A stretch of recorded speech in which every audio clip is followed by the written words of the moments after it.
Boa noite. Nós vamos começar hoje a estudar esse novo item do Livro dos Espíritos, Caridade e Amor ao Próximo. Nós começamos a falar disso no domingo passado. E comentamos que essa questão é uma das mais famosas, mais comentadas, mais lembradas, mais decoradas do Livro dos Espíritos. Kardec pergunta para o Espírito de verdade, né? Qual o verdadeiro sentido da palavra caridade, como a entendia Jesus? E os Espíritos respondem falando-nos de 3 itens. Que a caridade, segundo Jesus a entendia, é a benevolência para com todos, a indulgência para com as imperfeições alheias e o perdão das ofensas. Então, caridade é uma palavrinha muito comum no cristianismo, especialmente no movimento espírita. Na história do espiritismo, se fala muito em caridade. Os espíritas sempre se dedicaram a obras de caridade, né? Fora da caridade, não há salvação. Esse salvação não é salvação no sentido da gente estar salvo do fogo do inferno. Não é uma salvação como as religiões aí pregam. Mesmo porque, como a gente não acredita em condenação, também não acredita em salvação, né? Ninguém está num mar revolto prestes a morrer, né, afogado. Não, está todo mundo crescendo, evoluindo, lutando. A lei de progresso, ela é contínua, ninguém regride, é sempre daqui para melhor a nossa história espiritual. E ninguém está correndo risco nenhum, que não seja o risco de, no momento certo, estar no lugar certo, na hora certa, segundo os nossos próprios méritos. Essa é a proposta da doutrina espírita. Então, quando se fala fora da caridade não há salvação, é fora da caridade não há saídas. Né? Salvação no sentido de saída para a gente conseguir viver melhor uns com os outros. Né? Não há saída para os grandes problemas que nos afligem, de certa forma. Então, vamos pensar quais são os grandes problemas que nos afligem. Um dos grandes problemas do ser humano, talvez seja o que mais nos aflija, é a vulnerabilidade e a fragilidade da nossa condição física. Então, o tempo todo, a gente está lidando ou com a doença, ou com a dor, ou com o sofrimento, ou com a possibilidade da doença, da dor e do sofrimento. Então, a gente está bem num dia, um belo dia a gente acorda com uma dor, fica muito preocupado, fica com medo de ser uma doença grave, de ter que sofrer uma amputação, de desencarnar em função dessa doença. Então, podemos pensar que o primeiro grande drama nosso é esse pânico que a gente vive com medo de sofrer, certo? Uma outra possibilidade é o medo da morte mesmo, independente de sofrer ou não. Então, a gente vive com medo de, em algum momento, de repente, morrer. Né? E a gente não precisa ficar doente para morrer. A gente pode estar aí cruzando uma rua, né? Um tombinho que a gente dá, bate a cabeça, uma fratura aí, né? Uma hemorragia, uma coisa, e a gente desencarna. E todo mundo tem muito medo de desencarnar. Então, a gente tem que lidar com a fragilidade do nosso corpo, que pode ser atacado, né, em função da sua vulnerabilidade, por um trauma, por um animal, né, ou por uma bactéria, ou um vírus, né, um micro-organismo. Em algumas horas a gente está comprometido, ou pode desencarnar, e etc. Quer dizer, a gente tem muito medo de sofrer fisicamente. A gente tem muito medo de passar necessidade também. Né? Então, a gente tem medo da fome, a gente tem medo do frio, a gente tem muito medo da privação, de ficar sem ter o que comer, de ficar sem ter onde morar, de não ter dinheiro para comprar um remédio. A gente tem muito medo. Uma outra coisa que a gente tem muito medo é de solidão. Então, a gente tem medo de repente, perder. Então, tem a mulher que tem medo de perder o marido tem medo de perder a mulher. né? Os filhos que morrem de medo de perder os pais que morrem de medo de perder os filhos, né? A gente tem medo de perder os irmãos. Tem gente que morre de medo de perder pessoas, né? O outro medo que a gente tem é de envelhecer. Tem gente que morre de medo, fica preocupado o tempo todo. Até quem já está velho, mas ainda está bem, fica com medo de ficar mais velho. Então, por exemplo, você está com 80, mas está legal. Você fala, ai meu Deus, eu estou com 80, ainda estou bem, mas e daqui a pouco, como vai ser? Né? Aquela coisa, o que vai ser de mim? E vai ter gente para cuidar de mim? Não vai ter gente para cuidar de mim? Como que eu vou ficar? E a família vai cuidar? Não vai? Eu vou para um asilo? O outro medo que a gente tem é de ficar demenciado, seja por um processo de demência, de Alzheimer, etc. Fique tranquilo, se você tiver Alzheimer, você não vai lembrar que tem. Então, assim, né, é como o medo de morrer. A gente só tem medo antes de morrer. Depois que morreu, a gente descobre que morreu. Então, também não tem muito... Aliás, do ponto de vista mais imediato, material, etc., ninguém sofre a própria morte, né? Os outros é que sofrem a perda da gente. Porque a gente morre e descobre que morreu, então está tudo bem, a gente só morreu. O que acontece? Ah, você morreu. Simples assim. Não é? Vai ser pior para quem... Depende. Tem gente que vai receber a notícia e vai falar... Tem gente que fala... Nós vamos estar lá do mundo espiritual, só observando. Quem vai falar... Quem vai falar... Né? O medo da morte e tal. Então, assim, a gente vive com medo das coisas. Não é verdade?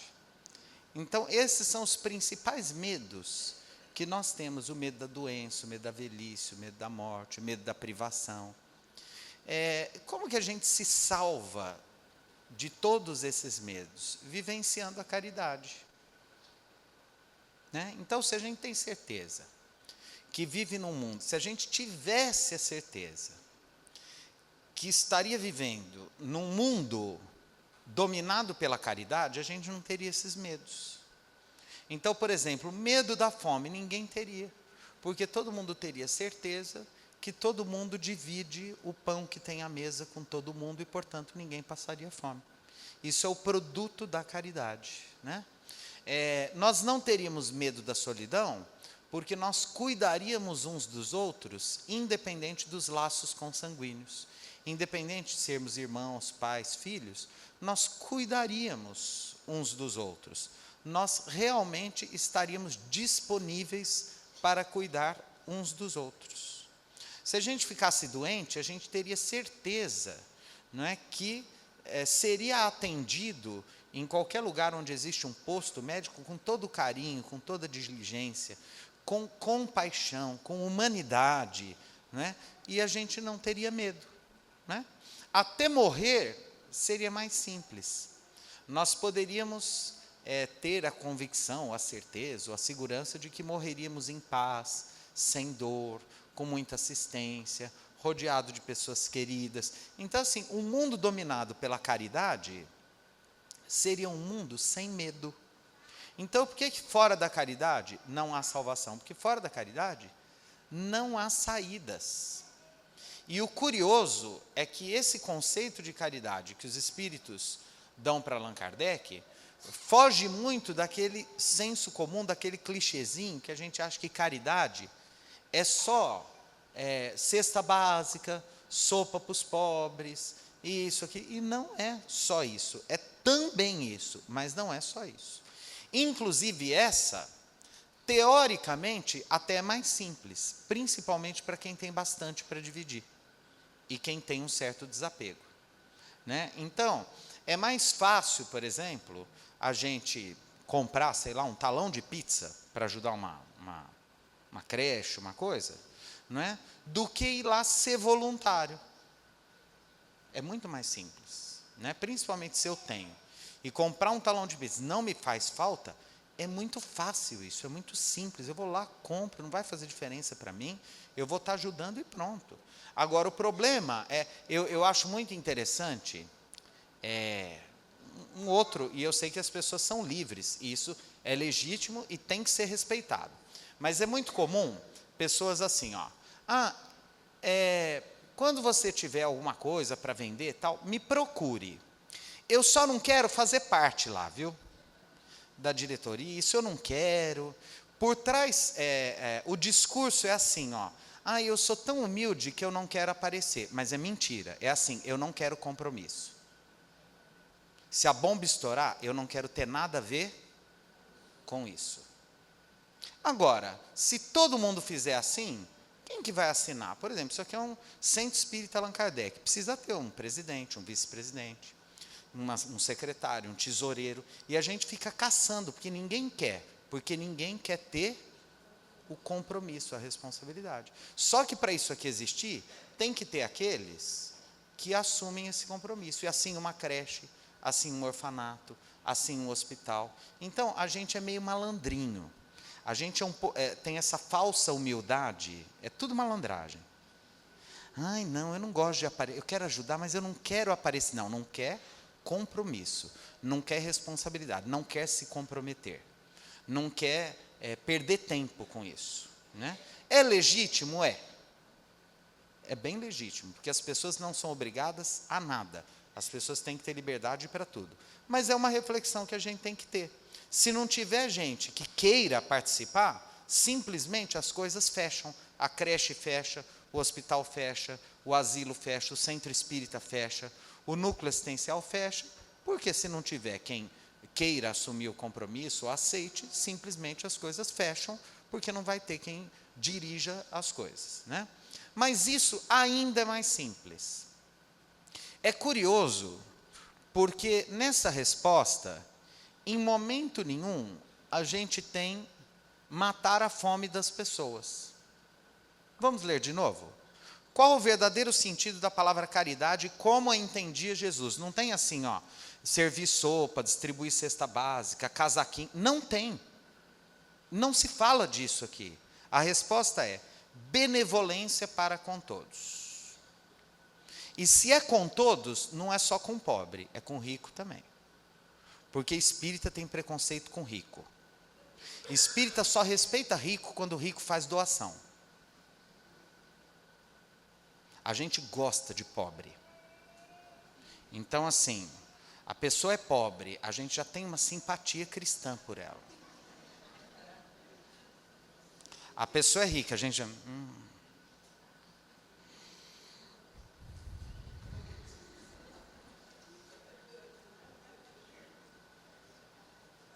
Aliás, não só a gente tem preconceito com rico, como tem preconceito com alegria também. Vocês sabem, né? Eu já falei disso aqui. Eu já falei negócio do vizinho que está dando uma festa. Eu nunca falei disso aqui? É mesmo? Nunca falei? Quer ver? Vamos entender como que é isso. Vamos supor que eu moro em um prédio. Eu tenho que acordar cedo no outro dia, porque eu sou um trabalhador. Um homem de bem, segundo o Evangelho. Vou trabalhar no dia seguinte. É 2h da manhã, o pau está comendo, som no último volume, o povo bebendo e festando. Eu já estou incomodado, eu preciso dormir, que eu tenho que acordar cedo no outro dia. O que eu faço? Vamos lá, façam o Evangelho, irmão. Suporte. Não. O que eu faço? Ligo no síndico. Seguinte, 2h, o cara está fazendo festa. Como assim? Eu preciso levantar cedo amanhã. O síndico não resolve. A gente liga para polícia. Polícia vai lá, tal coisa. E a gente acaba com a festa fácil. Sem culpa. Vamos imaginar o mesmo caso assim, Eu preciso trabalhar no dia seguinte, tenho que dormir, e não consigo dormir, porque no andar de cima, a família teve um acidente, morreram 3 pessoas, e a mãe está gritando em desespero. Eu ligo para o síndico? Pois devia. Você não consegue dormir do mesmo jeito. Só que um está fazendo festa e o outro está sofrendo. E nós cristãos somos criados para respeitar a dor e o sofrimento e para não suportar a alegria do outro. Olha que interessante. Então, quando é dor, sofrimento, tragédia, a gente tem uma empatia. Tem um negócio, a gente vira irmão do outro. Se o outro é feliz, a gente chama a polícia para ele. É curioso, é engraçado. Se a gente suporta o outro fazendo barulho porque está sofrendo, por que a gente não é capaz de suportar o outro fazendo barulho porque está alegre? Não é interessante isso? Então, quando o Evangelho fala benevolência para com todos, isso significa inclusive para quem está feliz, para quem está fazendo festa e para quem está muito melhor do que você, embora isso te irrite profundamente. Então, o que é caridade? Benevolência para com todos. Ah, então agora, André, mas peraí, então agora ninguém respeita mais o estatuto do edifício do condomínio? Então vamos lá, eu dei um exemplo aqui, que ele é para radicalizar, mas é para a gente pensar nisso. Né? Quer dizer, se eu moro num prédio e sei que não tem que fazer barulho depois das 2, eu estou errado, eu não tenho que fazer barulho. Mas eu não tenho que fazer barulho quando eu estou sofrendo também. Então ninguém tem que fazer barulho. E isso se chama, no direito se chama pacta sunt servanda, em latim, quer dizer, as partes respeitam o acordo que fizeram, o pacto que fizeram. Se eu assino lá um pacto que não tem que ter barulho, não tem que ter barulho. Nem para festa e nem para velório. Tudo igual. Isso se chama civilização, evolução espiritual. Certo? Então eu vou respeitar todo mundo, respeitar o que foi contratado, aquilo que está no acordo. Muito bem. Mas eu tenho que ter benevolência para com todos. Seja pobre, seja rico, seja jovem, seja velho. Né? Seria interessante se, por exemplo, a gente não precisasse, para respeitar o outro, que ele fosse mais velho.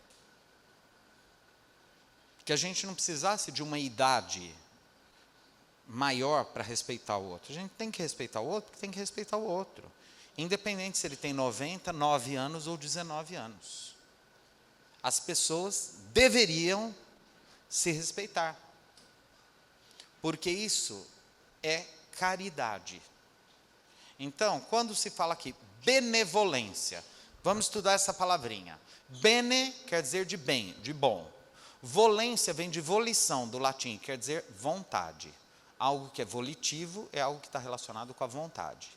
Então, o que é ter benevolência? É ter boa vontade. O que é ter boa vontade? É estar disponível realmente para o outro. Estar disponível. Servir o outro com boa vontade. Precisou? Ok, pode contar comigo. Isso é benevolência. Para quê? Para tudo. Para tudo. Né? Então, se eu sou professor, eu tenho que ter boa vontade para ensinar. O aluno perguntou uma vez, eu vou responder 2, 10 eu vou. Ah, mas não perde a paciência? Quem tem benevolência, não.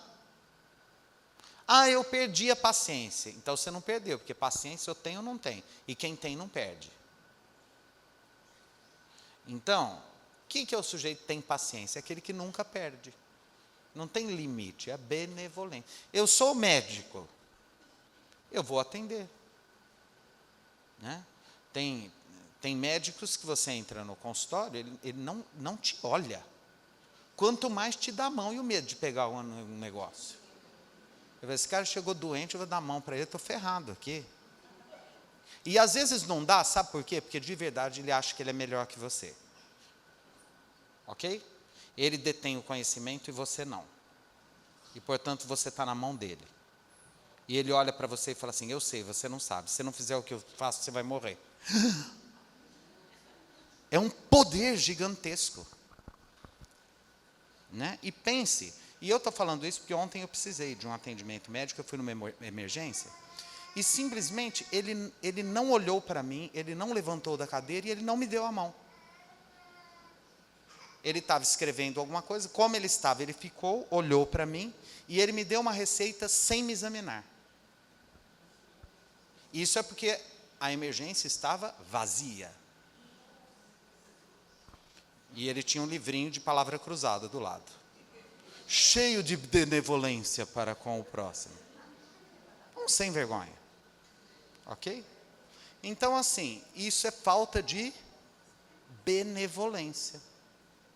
A enfermeira que vai te colocar o soro, e ela sabe que tem um lugar que dói menos, e ela te coloca no lugar que dói mais, porque para ela é mais fácil pegar a veia, é uma safada. Porque ela está agindo sem benevolência. O professor que está dando aula, você tem dúvida, e ele não tira a sua dúvida, porque bateu o sinal, e ele está mais preocupado com o café dele, ele pode até ter um bom professor, mas ele não tem benevolência. E a empregada doméstica, que está lá fazendo um trabalho, né? Ela terminou, mas aconteceu algo diferente, uma pessoa, e você pede gentilmente que ela passe de novo o pano, e ela fala, não, porque eu não fui paga para passar de novo, também é safada, porque ela não tem benevolência. Isso é o ser humano. Então, o que é ter benevolência? É ter boa vontade, é fazer, inclusive, sempre um pouco a mais, um pouco além, né? É estar, de novo, disponível para as coisas, né? É se oferecer para que o outro possa contar com você. Isso é benevolência. Difícil? Muito difícil. É inclusive difícil ter paciência com gente chata. A gente faz muito isso. Você está andando na rua, aí você descobre o chato vindo na sua direção. A gente dá aquela desviada no quarteirão em nome de Jesus,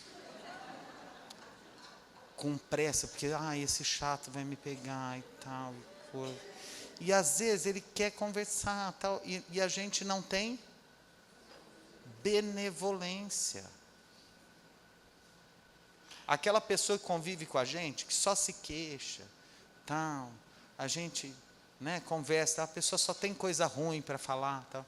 Às vezes ela precisa falar, às vezes você é o único que ouve, porque ninguém tem paciência. Então, gente, quem tem benevolência, vai ouvir. E não precisa falar nada, só ouvir.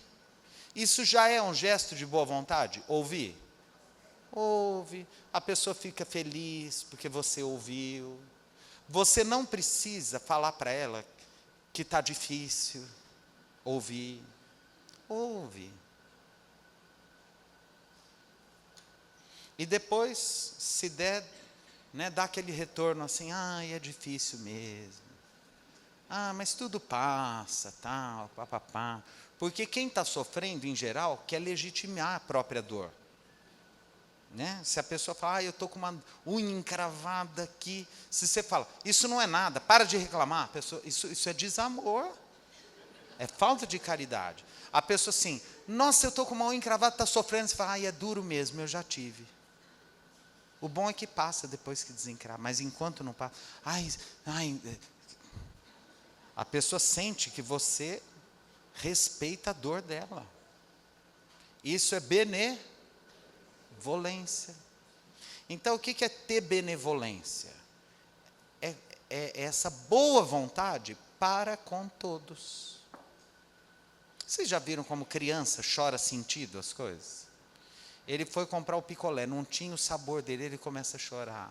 E a criança chora, mas ela chora com sentimento. Aquilo é um luto, porque não tinha o picolé. Se você tem benevolência, você fala, vem cá, meu amor, não tem mesmo, né? Ô, dozinho, vamos tentar um outro, tal. Se você não tem benevolência, você fala, para de chorar, empiastro, estorvo. Você acha que isso também, se não parar de chorar, não vai ter nenhum, de nenhum sabor.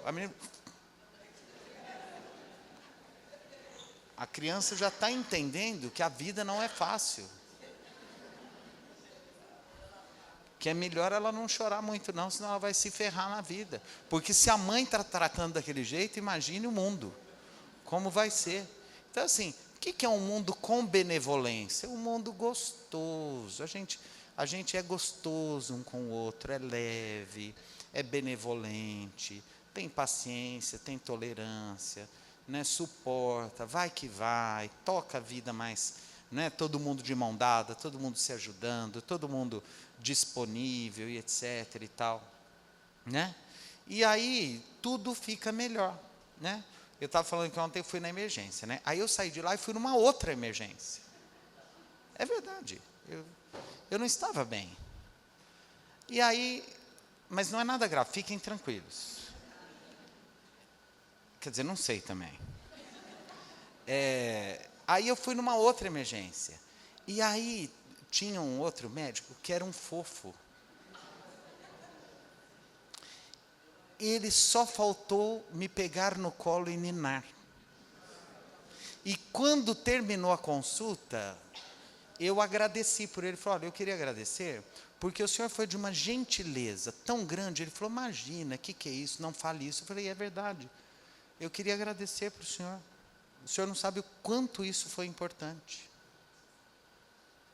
E é interessante isso. A dor melhora quando você é atendido por uma pessoa educada, humana, gentil, não é? Mas é só... Não, em qualquer lugar. Você vai... quer ver, ó, é legal também procurar ser atendido em repartição pública. O povo é de uma educação. Precisa de ver. Você precisa pegar atestado, requerimento, ofício. Quer ver uma coisa que a gente precisa orar muito?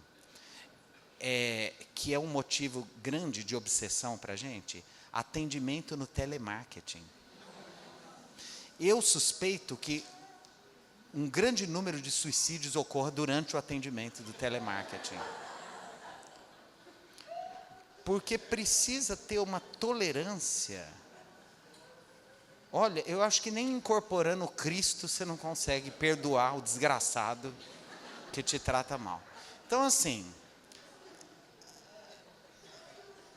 de novo, seria melhor se ele atendesse a gente melhor e vamos orar por eles.